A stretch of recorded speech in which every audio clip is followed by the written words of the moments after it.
we're turning this temperature up in here. Are you feeling good, Bob? I'm wanting more sweat. So easily you sweat compared to me? I'm a professional sweater. Yeah. I talk about this all the time. Yeah. Yeah, because I have so little body fat except in my belly, that it's very hard for me to sweat. So it takes a longer time. Okay. Yeah. Mm-hmm. Maybe that's the reason why you hold more magnesium than I do. It's like, does magnesium sweat out? Is that why I'm... I don't know the answer to that. That's a good question. I'd like to know the answer to that. Yeah. We've learned that. I think it's more of a type-based thing and not a sweating thing. Okay. Yeah. I think the sweating's really good. No, I think it's a matter of your body's ability to ingest magnesium and also then to use it for your body. Based on your type, you have the least magnesium in the body. And we found that out when in Idaho when I had cramped up like crazy. That was gnarly. Cramping up. Yeah. And since then, I've been taking extra magnesium, and I'm feeling a lot better. Yeah. Barely cramping. Yeah. Pretty cool. So you asked me to explain something about like, well, we should show them with that. I'm going to put that in your other hand for a second. Yeah. We'll show them on your microphone. So everybody knows that if you want to strengthen your bicep, you start where the muscle's long, you go where the muscle's short, and you add additional external resistance. And when you do that, it creates hypertrophy of muscle fibers. Everybody knows that. What they don't know is when you stretch, most people just don't resist. They just yank on the muscle and they think the longer and longer. So instead, animals actually contract the muscle. So if you kept letting your muscle contract as you stretch, that's how a muscle stretches. It needs to be contracting while you're elongating it. And that's what animals do. You watch them reach forward and then you see them go, and you do it in the morning when you wake up and then you go like, but when you watch people stretch, you don't watch them go, they're like, and that doesn't really work. So when I made that discovery, we just had to figure out, I had to discover what movements could be made to stretch every muscle group and every individual muscle in the body. So that's what I did. And it turned into, because your leg and arms have to move either into up or down, which is flex or extend, they have to either abduct or adduct, and they have to either inward or outward rotate. There's 8 combinations of those 6 degrees of freedom. And so when we move your leg, say we're going to stretch the outside of your leg, the outside of your thigh actually, when it contracts, it lifts your leg up, it lifts it out to the side, and it inward rotates it. So while you keep lifting up and pushing out and rotating in, we actually do the opposite and take your leg downward and across and externally rotate it. And then we end up stretching out, assisting you to stretch out that muscle group. So that everything's like that. It's a biomechanical movement. And while we're making that movement, because you have 8 movements in your leg or arms, there's a 45-degree area or arc to make that movement in. So as we're moving you in that arc, we're looking for where you have the greatest resistance, and that's where the scar tissue is. And as long as you contract and pay attention to the area we're stretching, then what happens is that as we move there, it actually removes that dense fascia and scar tissue. And then the next time it might not be there, depends on how much scar tissue is there, or accumulation of dense fascia. And so that's how we do that, right? Yeah. So that's the muscle stretch. That's how it actually works. And when you were discovering all of this, you spent the better part of, was it like 2 years? I spent 1.5 years, so I know what you're asking me. What happened was that when I discovered that muscles needed to contract when you stretched, I started repairing my body biomechanically.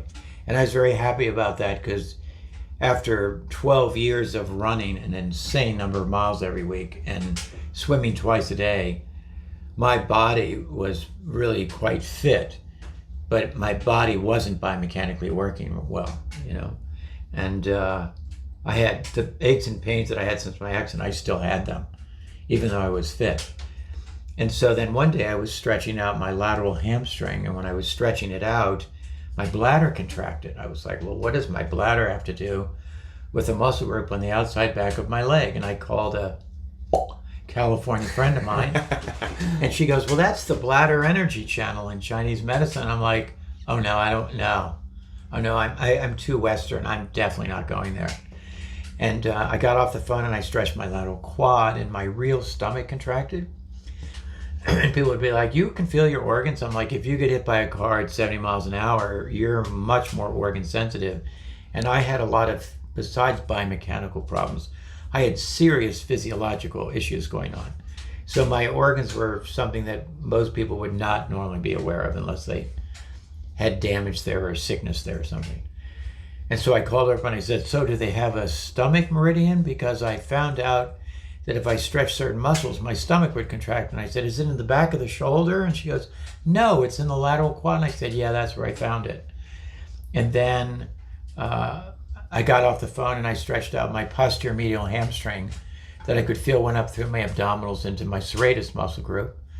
And I was like, do they have a pancreas muscle group? And she goes, well, they have a spleen pancreas. And I'm like, well, I don't remember where the spleen is, but is it on the posterior medial aspect of the legs and go up? Does that meridian pathway go up to the serratus muscle group and go down into be down in your foot and stuff? And she goes, yeah. And I go, I don't know how the Chinese figured it out, but I'm going to find out by repairing those muscle groups if I can get a change in my organ. And so that's how it all started happening. So one by one, different organs in my body started to be healed and regenerated. It wasn't subtle, the changes. They were big changes. I needed big changes. The person that I was in with my accident died of internal organ damage. So that's the kind of impact that went into our body physiologically. So that's how that happened. And then, in Boston, I don't know if you know this, but in Boston, they like Mel Gibson's looks, right? Who doesn't? Who doesn't like Mel Gibson, right? Yeah, sure. Congratulations, Mel. You're a right? good-looking guy. And it's not because of his geography. It's because of a way he knows how to be with other people, and he sees other people as very likable. He can really attach. I don't want to speak for him, but I don't know the person. But his type actually looks at people and sees what they like about them, and that reflects in his face, so then he's very likable. And when they look at his face while he's reflecting what he likes about them, it actually connects the person to liking themselves. And so that's the value. So he gets to look handsome or pretty, depending on which gender and all that stuff. But the other person gets to be connected to liking themselves, which is a very deep form of emotional intelligence. And so that happened. So I walk outside and nobody, it doesn't matter, Gucci, Armani, what I put on, they're not doing Bob, right? But if you go to Costa Rica, they really like, Mel's here, yeah, and you're there. I mean, they got me. That's pretty good. They like this look, right? They like a cute look. I'm cute instead of handsome. Yeah. And the little Genie Yoda look. Yeah, little Genie Yoda look. Yeah.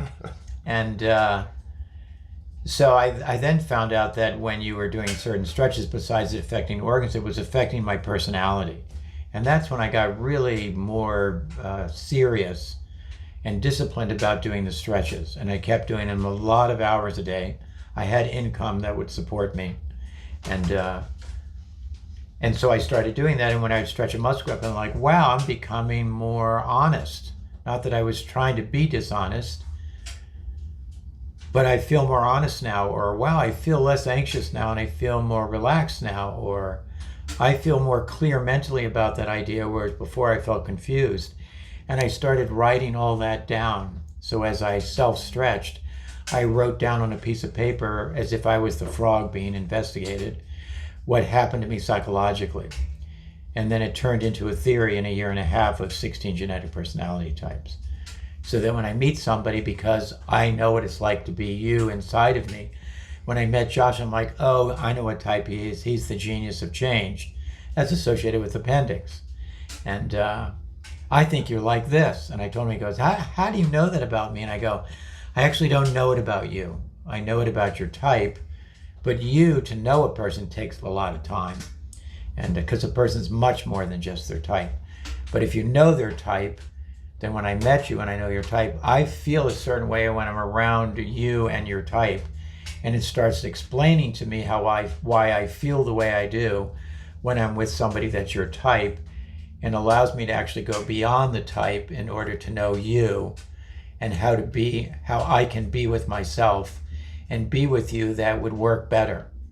Because most people are having pretty intense reactions to other people.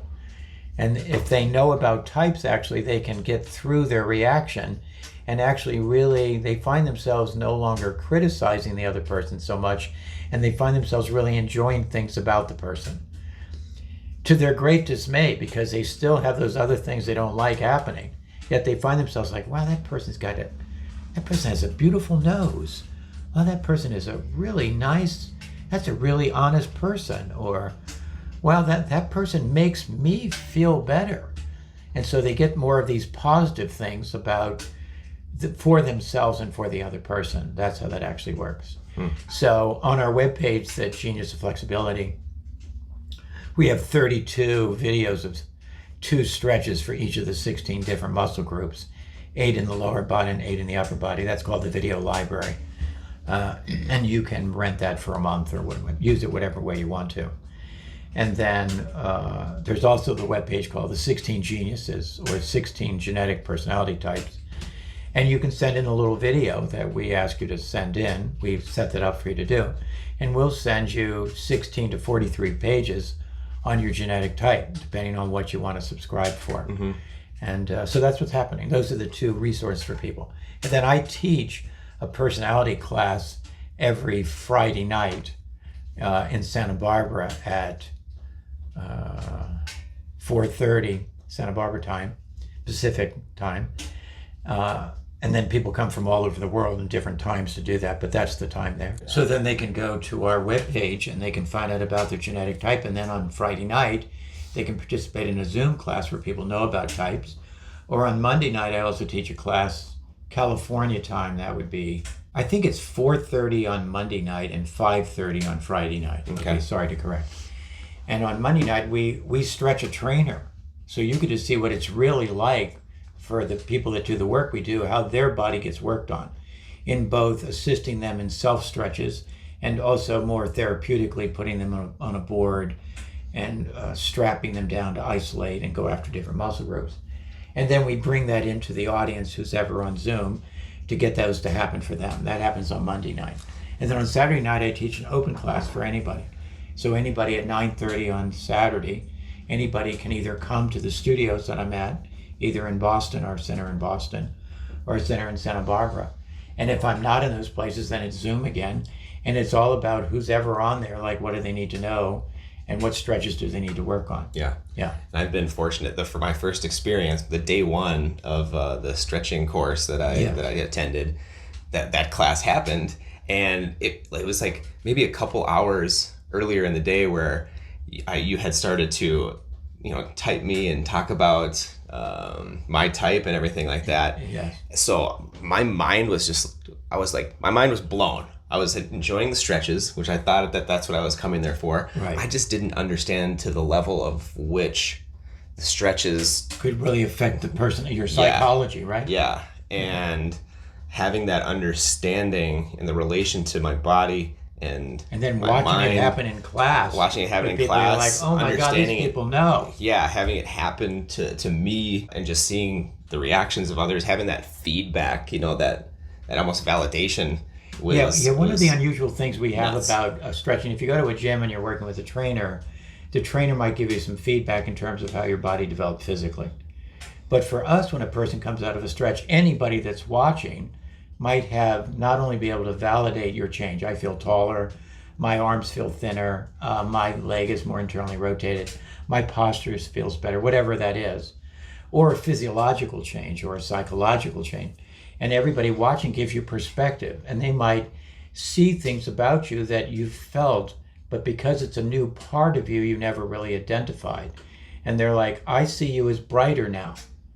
And the person's like, are you telling me I'm normally dull? And they're like, yeah, dude, you're dull. No, what they're saying is that there's a logical way of thinking that is considered a bright way of thinking. And when we stretch certain muscle groups, that person looks brighter. And when they do, they have more attention outside, and they have more of a comparative analysis of things outside. Whereas somebody might change inside and they have more insight into themselves. And that's more of an internal phenomena. Oh, I feel less, say you're working with an athlete and they know that they get angry when they're competing. And I'm like, well, if you act out of that anger, you'll probably injure yourself or injure other people. And I don't want you to be perfect or anything. But the anger, you need to stay inside when you're feeling angry. And when you have that and we're stretching somebody and we're dealing with muscle groups associated with transmuting anger into an action to take to solve the conflict. Then the athlete does the same thing. So they're really angry while they're playing, say, soccer, football, and they're really angry at this other guy who's actually been tripping them and doing really ridiculous things to them. Then what happens is that they stay inside and keep processing that, and then what ends up happening, their body starts to make movements that they would have never made before. So it's really important to know that you have 4 basic instincts that you need to know how to process. And a lot of Americans think if you're angry, it's a negative, or if you're confused, it's a negative, and if you're anxious, it's a negative, or if you're frightened, it's a negative. I agree, they're not positive. But they actually are telling you either that your relationship isn't working if you're angry with an outside object in yourself. If you're afraid, it means you don't know something. Something's got to tell you, otherwise you're delusional, right? If you don't know, if you don't have anger, you don't have contact with reality, because otherwise you think reality is happening. It's not. And then the same thing with emotionality. If you have anxiety, it means you're not satisfied. And so the anxiety, if you have it, will direct your attention outside so that you can start to engage with outside people or objects. And by interfacing with them, when they respond, you'll know how to get satisfaction. So we're really dependent all the time on other people. And so that's really necessary to know that you could process your anger into love. You could process your not knowing into knowing or fear. You could process your lack of satisfaction or anxiety into satisfaction. And you can process your practical frights into practical solutions to create a life that you want to lead. And that's why you said we need other people, and that is part of wellness. You need other people. You need community. You can't be just total in solitude. Yeah, there's no way at all to have health without community. And this modality brings people together with the assisted stretching and trying to just create a foundation for everybody to heal. Yeah. And I just love that. Yeah, when you came to Santa Barbara, it's like, well, I have to create a community now where I live, because I not only want to be with other people that can give me perspective on my change, and I want to do that for other people, and that requires people that know how to do this in a community of people so that they can actually be helping each other. Because you could be doing a stretch and say you started cramping and somebody in the room goes, well, that's a deficit in magnesium. Or you could have another thing happening and be like, I run out of air when I'm running. They're like, I think you're low on being able to absorb vitamin C. And somebody else would be like, oh, you don't want to run on pavement, you got to run on pot. So everybody is a resource for knowing so much. And if you view them as a resource and let them tell you what they know, besides how they're confused, then what ends up happening is that that's what's required to actually develop. That requires a community. Yeah. I love it. Yeah. Well, how are you feeling about this temperature? Do you want to jump in the water? I think water's jumping is a good idea. All right. We did that, I told you, when we went to Norway, because when we were in Trinity Springs, Idaho, which has some of the best water in the world. I can attest to that. It was a really great So Oh good. my God. There was a dry sauna outside. And when we would do it, there was a plastic tub that was dirty. And so we washed it out really well, and then we filled it up with cold water. And then I started plunging. I just put in my lower legs. I'm like, okay, I'm good. And then the next time I did it, because I did it 3 or 4 times, I'd be like, I'll put in my thighs. And then occasionally, after a couple days, I would actually dunk my body in. And then later, I would actually dunk my head in. But when I went to Norway, you helped me get to understand that when you go into a cold plunge, it brings so much blood flow to the surface of your body. You're warm when you come out of a cold plunge. So in Norway, the ocean's much colder than that cold plunge we did. Yep. And I'm in the ocean, it's a real ocean in Norway, in a fjord, and we were just in a sauna. And I would go in that, and I would be in the water for like a minute or 2 minutes. I come out, I was bright red. And I was so warm, it was just fabulous. And I love all that blood flow coming out to my skin and everything, right? So we're going to do it now, and it's going to be warmer than the fjords in Norway. It's going to be refreshing for sure. It's not going to be fjord-like. Yes. Yeah. So you have to come here in January for fjord-like temps. I understand. We'll be back. We'll no be back. problem. Don't worry. He's All right. worried about us coming back. Oh, Don't worry, we're coming back. Yeah. I love it. Okay, great. All right, Okay. let's plunge. Let's do it.